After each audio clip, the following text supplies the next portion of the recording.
Hi, today we're going to talk about Zombies, A Brief History of Decay.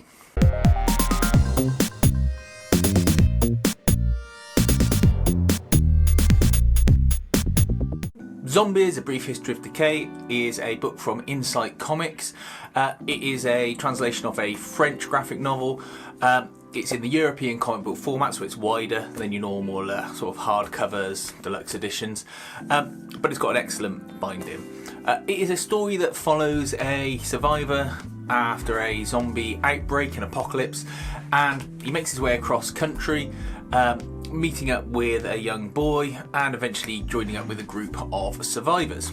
They make plans to try and avoid this sort of giant zombie herd that's sweeping across the country towards them.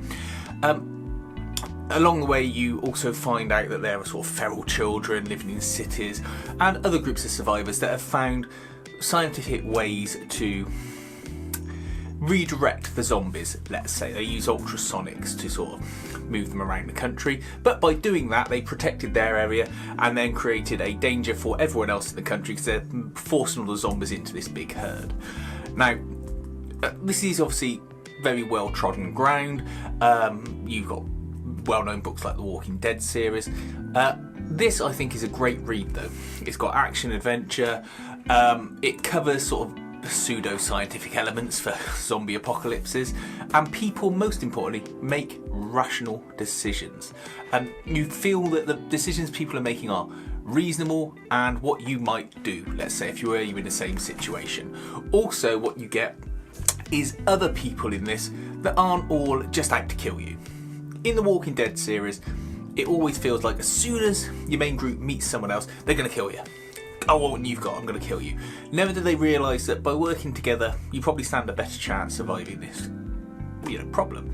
In here, people work together. I'm not saying they're instant best friends, but they work together and they realise that people joining up have a better chance than not. And that's what I really liked about it. It's a complete story. There is a thread left at the end for a sequel. I don't believe there's a sequel to it, not that I could find, or at least not when it's translated into English on any of the websites I looked at. But it's certainly worth picking up. You can get it for a relatively good price, which I would have thrown up towards the start of the video. And I would say if you're interested in just a read, or you like connecting the other types of books that I've talked about on this channel, either Siberia 56 or the books from Humanoids, then this is worth adding to your collection of sort of European comic books. Let me know what you think about it. Please feel free to like and subscribe, and thanks for watching.